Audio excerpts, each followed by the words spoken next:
જો ભાઈઓ અમારે જાય છે સરસ મજાનું ગામડાનું નેરું જાય છે. આ અમારે સીધું રંગોળાના ડેમમાં બધું પાણી વહી જાય. અમારી બેબીઓ આવી છે ને અમારું નેરું છે. આનકર અમારા વાડી જવાનો માર્ગ છે. આ બધા પાણીથી ને રમત કરે છે. આવડો અહીંયા પુલ છે.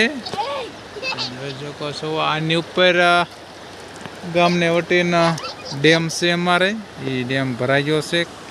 આજે સવારે તો સલકાણો છે. આખી રાત ડેમમાં પાણી ગયું હતું.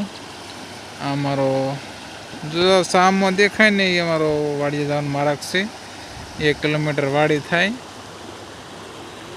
આવડો આ સીધો ગામમાં માર્ગ હોય છે. સામે ટાવર છે. કાલે એના ટાવરમાંથી વીજળી પડી હતી. એઠે જે સોલાર છે ને ત્યાં એ હળગી ગયું છે. એટલે અત્યારે એનું રિપેરિંગ ચાલુ હોતું છે. આ અમારું ગામનું નેરું છે. આ સીધું અહીંથી હવે દહીથરા જાય છે. દહીથરે તુફણિયા, તુફણિયાથી સુવાગઢ હાલ છે ને સુવાગઢથી સીધું રંગોળા ડેમમાં પાણી વહી જાય છે.